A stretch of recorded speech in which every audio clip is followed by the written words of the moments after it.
Friends, welcome to life with Eshu Siva vlog. எல்லோரும் எப்படி இருக்கீங்க? நாங்கள் ரொம்ப நல்லா இருக்கோம். ரொம்ப ஹாப்பியாக இருக்குது உங்களை அகெயின் ஒரு லாங் வீடியோவில் மீட் பண்ணுறது. ஸோ இன்றைக்கி நான் என்ன ஷேர் பண்ணியிருக்கேன்னு பார்த்தீங்கன்னா, எங்களோட ஈவினிங் டு நைட் ரொட்டீன் தான் ஷேர் பண்ணியிருக்கேன். அதுவும் இல்லாமல் ஒரு ஸ்நாக்ஸ் ரெசிபி அண்ட் டின்னர் ரெசிபியுமே ஷேர் பண்ணியிருக்கேன். ரொம்ப ஹெல்த்தியான ரெசிபி. ஸோ இன்ட்ரெஸ்டிங்காக இருக்கும். வீடியோவை ஸ்கிப் பண்ணாமல் பாருங்கள். ஒரு 5 o'clock இருக்கும். எந்திரிச்சிட்டோம். கதவு எல்லாமே திறந்து விட்டுட்டு தம்பிக்கு பால் ஆற்றலான்னு வந்துட்டேன்.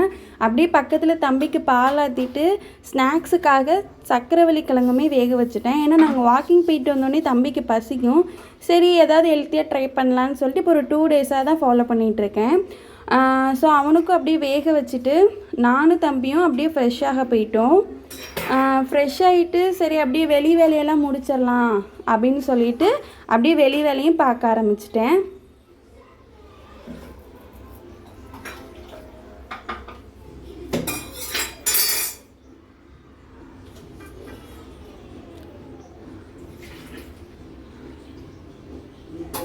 கோலம்லாம் போட்டுட்டு உள்ளே வந்தோடனே சரின்ட்டு நான் ஒரு கிளாஸ் டீ போட்டு குடித்தேன். கொஞ்ச நேரம் அப்படியே டிவிலாம் பார்த்துட்டு அப்படியே கொஞ்சம் நேரம் ஒரு கப் டீ குடிச்சிட்டு சரின்னு வீட்டெல்லாம் க்ளீன் பண்ணி பெருக்க ஆரம்பிச்சிட்டேன். ஏன்னா நாங்கள் வர்றதுக்கே 7 o'clock ஆகிடும். ஸோ நாங்கள் இந்த மாதிரி எல்லா வேலையும் முடிச்சு வச்சுட்டு தான் வாக்கிங் போவோம். எங்கள் வீட்டு எல்லாமே இந்த கட்டிலுக்கடியில் தான் இருக்கும். ஸோ எல்லாமே தூத்துட்டு அப்படியே குட்டியாக ஒரு வாக்கிங் போயிட்டு வந்துட்டோம். அப்போ தான் தம்பி கொஞ்சம் ஆக்டிவாக இருப்பான். ஸோ அதனால் ஒரு வாக்கிங் போயிட்டு நேராக கிச்சனுக்கு வந்துட்டோம். வாங்க இப்போ ஸ்நாக்ஸ் ரெசிபி பார்க்கலாம். கொஞ்சம் ஆயில் ஊற்றிக்கோங்க.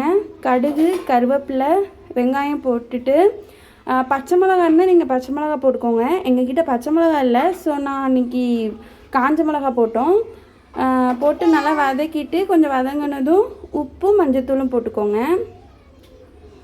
கொஞ்சம் அந்த மஞ்சத்தூள் ஸ்மெல் போகிற வரைக்கும் வதக்கிட்டு அந்த கிழங்க குட்டி குட்டியாக கட் பண்ணி இந்த மாதிரி அதில் போட்டு நல்லா வரவி சாப்பிட்டிங்கன்னா ரொம்பவே டேஸ்ட்டாக இருக்கும்.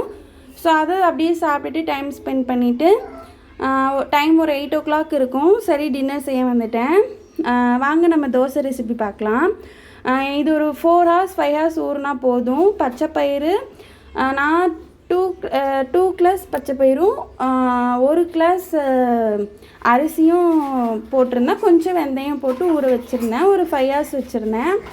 அதுக்கப்புறம் அதை நல்லா வாஷ் பண்ணி மிக்ஸி ஜாரில் போட்டுட்டு இஞ்சி, பூண்டு, பச்சை மிளகா, காஞ்ச மிளகா, அதுக்கப்புறமேட்டு கொத்தமல்லி, சீரகம் கொஞ்சம் போட்டுக்கோங்க. போட்டுட்டு நல்லா இந்த மாதிரி அரைச்சிட்டு உங்களுக்கு தேவையான அளவு உப்பு போட்டு நல்லா மிக்ஸ் பண்ணி ஒரு 1/2 hour விட்டுட்டு அப்புறம் நீங்கள் தோசை ஊற்ற ஆரம்பிச்சிடலாம்.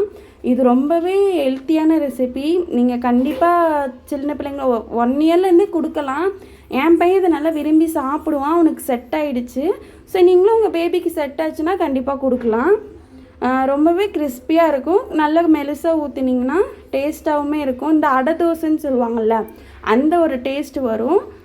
ஸோ நான் இந்த மாதிரி மாவு இல்லாத டயத்தில் இந்த தோசை தான் ஊற்றுவேன். ஏன்னா டின்னருக்கு என்ன செய்யணும்னே நம்மளால் யோசிக்க முடியாது. ஸோ இந்த மாதிரி ஊற்றிக்கிறது. அப்படியே தம்பிக்கும் சாப்பாடு ஊட்டிட்டேன். அவனுக்கு குழம்பு ஊற்றலை. எனக்கு குழம்பு அன்றைக்கி கொஞ்சம் காரமாக இருந்தது. அப்புறம் அப்படியே நாங்களும் சாப்பிட்டுட்டு அப்படியே நான் கிச்சன் க்ளீன் பண்ண வந்துட்டேன். வெசில் அன்றைக்கி வாஷ் பண்ணல. நான் நெக்ஸ்ட் டே சண்டே தானேன்னு சொல்லிவிட்டு அப்படியே கவுண்டர் டாப் மட்டும் க்ளீன் பண்ணிட்டேன். இப்படி தான் எங்களோட ஈவினிங் டு நைட் ரொட்டீன் போச்சு. ஸோ ரெசிபிஸ் ட்ரை பண்ணிவிட்டு எப்படி இருந்துச்சுன்னு கமெண்ட் பண்ணுங்கள். மோர் வீடியோஸ்க்கு சப்ஸ்கிரைப் பண்ணிக்கோங்க. இன்னொரு லாங் வீடியோவில் பார்க்கலாம்.